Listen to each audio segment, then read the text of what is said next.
Good morning, everybody.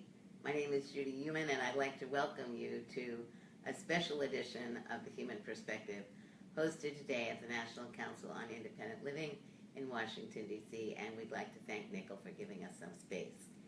Today we are joined by Mike Oxford, old friend, and Kings Floyd, new friend. Mike is the Executive Director of the Topeka, Kansas Independent Living Resource Center and a national organizer with ADAPT, and has been involved in the disability rights movement since 1984. Kings is the Youth Transition Fellow for the National Council on Independent Living and is also the co-chair of the DC ADAPT.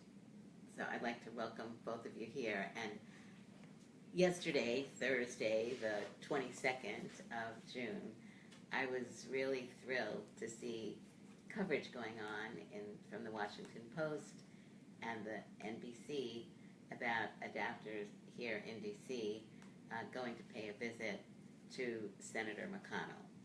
So what I'd like to do is start out a little bit, Mike, if you could give us a little information both about what ADAPT is and why you've gotten so involved with ADAPT. Well, just a real brief history is ADAPT started out as an activist organization and started with access to transit, which became a huge national issue through the late 70s and 80s up to passage of the Americans with Disabilities Act.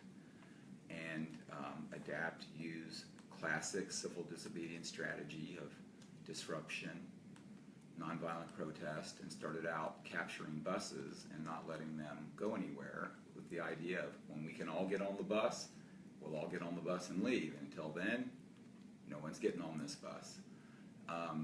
Skipping ahead, once access to transit was won in law, we moved directly to the issue of the institutional bias in long-term care and Medicaid, more specifically, and people with disabilities being trapped in nursing facilities and other institutions when it's much better living and more freedom, and not to mention a cost savings for us to be in our own homes and communities. And that started in 1990, and we are still on that campaign to this day. It's a huge issue, and that leads us to what Judy referred to yesterday, where we came to practice civil disobedience because Senator McConnell is leading the charge in the Senate to cut $750 billion out of Medicaid, to roll back the Affordable Care Act. And Medicaid is the largest payer of long-term services and supports that people need to work, live at home, be independent, have fun, volunteer, go out and enjoy life. And so that's really viewed as, frankly, an existential threat, and the biggest threat that we've seen in decades. And we wanted to make sure that the leader was held accountable, because a lot of this effort, as people know, has been done in secret. There's a lot of budget numbers flying around, a lot of secrecy, and we wanted to shine the light on the fact that this is not budget numbers. These are real live people with real life lives and families and careers and jobs and homes and everything else, and that is actually what the impact is. And we wanted to graphically portray that. The Kings, in addition to giving us a little bit of information about when you got involved with ADAPT, you use personal assistance, right? Yes, I Are do. you covered under Medicaid? No, I'm not. You're private pay. Yes. But many of the people that you work with, I'm not covered by Medicaid either, so I pay my own personal assistance services, basically because our incomes are too high Yes. to qualify for Medicaid. But if you could talk a little bit about why you've gotten involved, and then also a little about people that you've been working with in ADAPT DC, and like one or two stories of how people could be adversely affected if these Medicaid cuts were to go through. Sure. So I got involved with ADAPT a little less than a year ago. I'm relatively new to the DC area, and I realized that there was a DC chapter in past years, but that had kind of floundered, and there wasn't really a huge backing specifically in the metro area. How did you hear about ADAPT, and what attracted you to ADAPT? So we're in the Nickel office, and there are pictures and quotes and news articles plastered all over the walls about previous ADAPT actions, which is really cool to be in a place with so much history.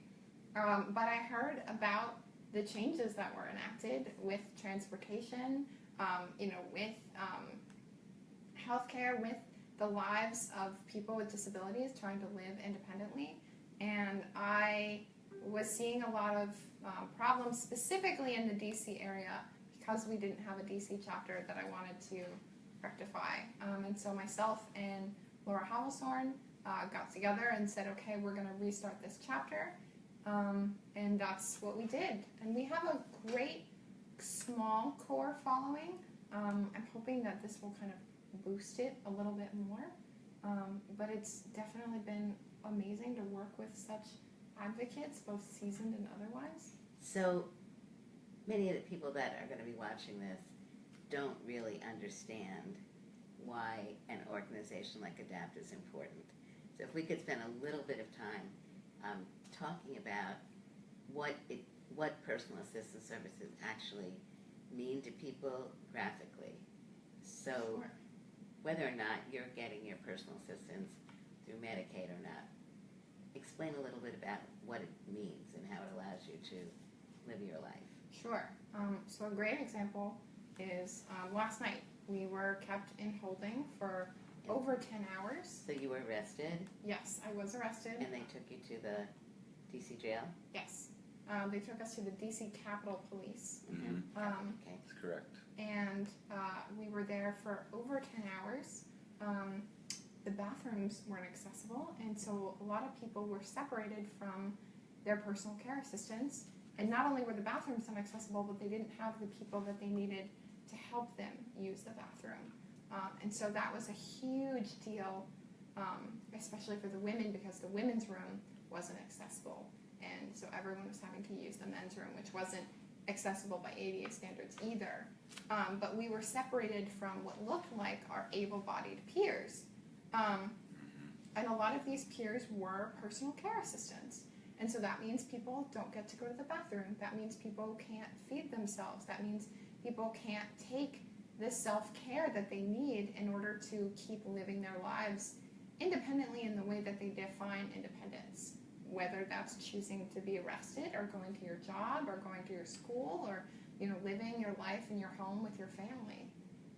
And so I know some people personally in DC who, because of the recent turmoil, have had their personal care budgets cut, have had services redacted or taken away, and are physically, mentally, emotionally struggling because they cannot take care of themselves. So things like being able to get up in the morning. Yes, being able to get up in the morning, being able to get dressed, being able to take a shower. I didn't take a shower until this morning because I got home so late that I didn't have any personal care.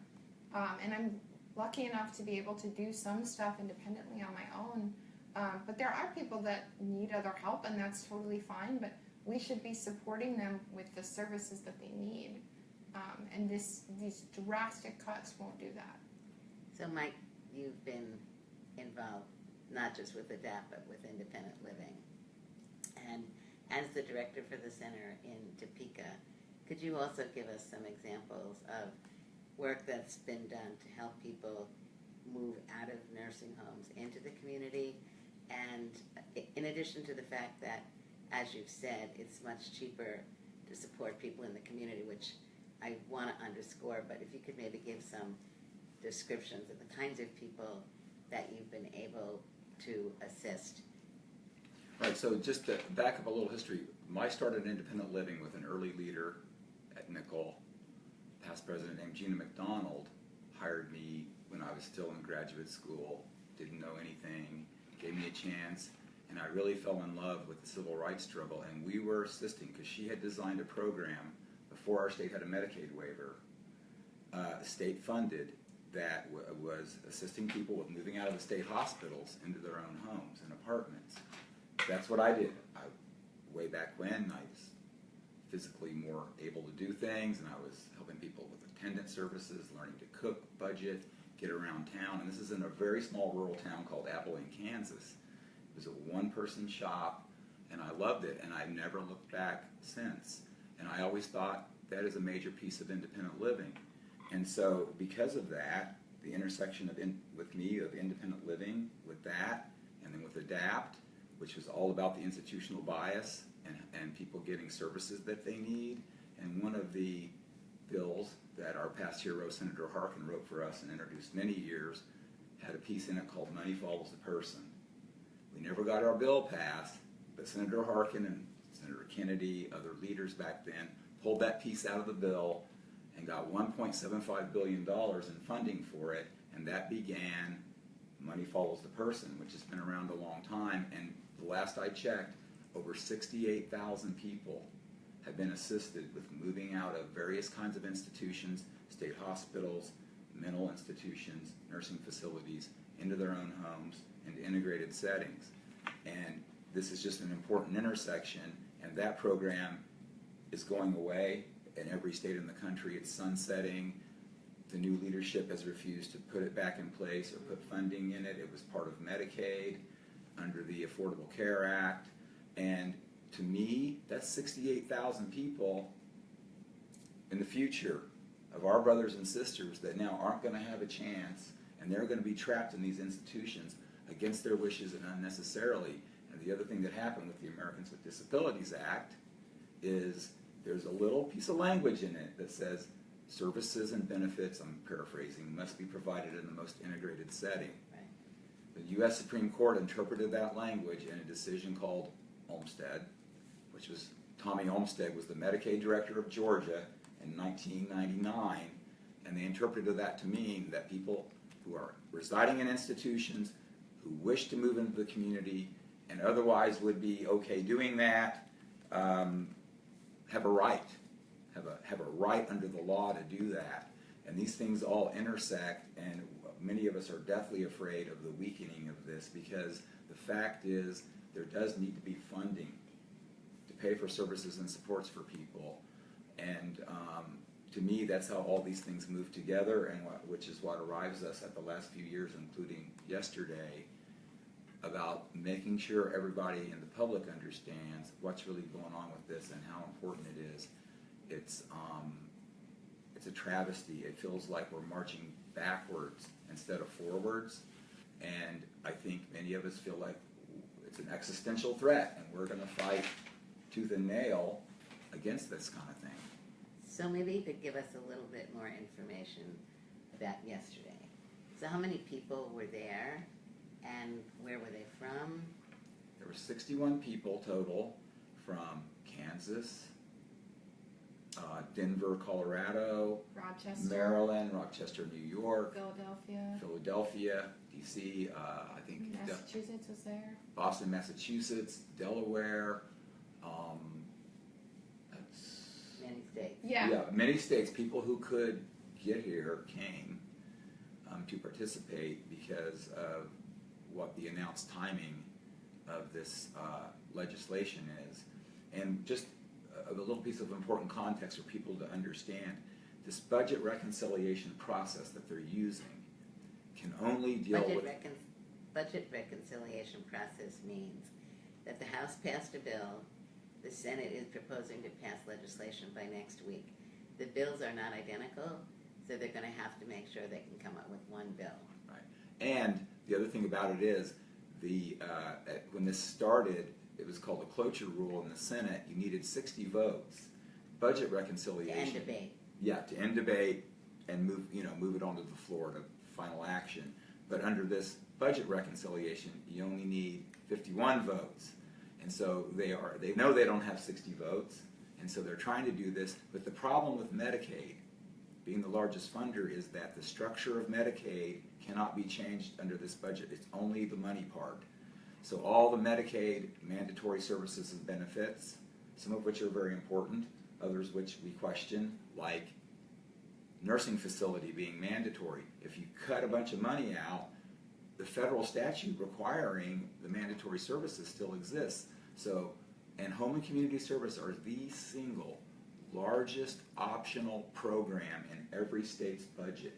It's painting a target on home and community services, on people with disabilities, because in my little state of Kansas, 2.3 million people, total budget of 5.8 million, it would cut $1 billion out of our Medicaid budget. And there's no way to replace it. The only way they could find $1 billion in my state's budget is the optional Medicaid services, and the biggest one that's close to this amount are the home and community waiver programs.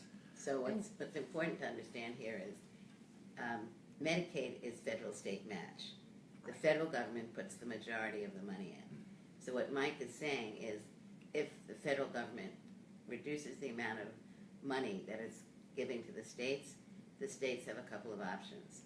The states put more money into this particular Medicaid program, or they pass it down to the local communities, or they do a combination of both. But in a state like Kansas, which has a relatively small budget, because it's not a large state, they financially would not be able to do it. Right. So it would mean that cuts would have to happen. And that's true in states all around the country. I think one of the benefits of the Affordable Care Act is the amount of support that was coming from Medicaid, so that it encouraged states to be able to participate in the program. And we want to focus on the lives of people with disabilities. I think Particularly significant disabilities. significant Right. disabilities, because people, if they are not getting the support that they need, will be trapped in institutions and will potentially die, because even in the institutions you're not getting the necessary care, you're not having the free will to decide when you get to go to the bathroom or when you get to eat. And I think it's something like 23 million Americans Right. will be, that's the estimate of people who will die on this bill. And another important point here, the workforce. We've mentioned them, the personal care attendants, direct service professionals, direct support workers, different things, but these are the people who come into our homes, who do the stuff that Judy and Kings are talking about, help you get out of bed, get dressed, eat, go to the take a bathroom, shower. all the things that you Yeah. need to do. And they are so vitally important and so intersected with the independent living movement. And there have been reliable reports that say up to 700,000 of these support workers would lose their jobs. There's a national crisis in every state because there aren't enough workers for the growing demand. Wages are too low, and this is going to upset that. So even maybe if you can get, and this happens already, a waiver slot as they call it, or a space on a program, people do that and they can't find the workers they need. And then it's like states are like, well, you can't just be on your own without people coming in. It's a huge problem, and this is all intersecting. And here's the thing I can tell you at home. We fought tooth and nail for Medicaid expansion. Why? Sadly, almost all the personal care attendants would have qualified for insurance. We knew they weren't going to get a great big raise they deserve. We thought at least maybe some health care would improve, would help with retention and recruitment of the workforce that you need. And that's why we fought so hard and actually passed it through both of our local chambers. But there's, where I started, I just have to say the intersection. Judy Heumann helped found a place called the World Institute on Disability with Ed Roberts. In my early days, I got hold of a publication from WID, we called it, called Attending to America.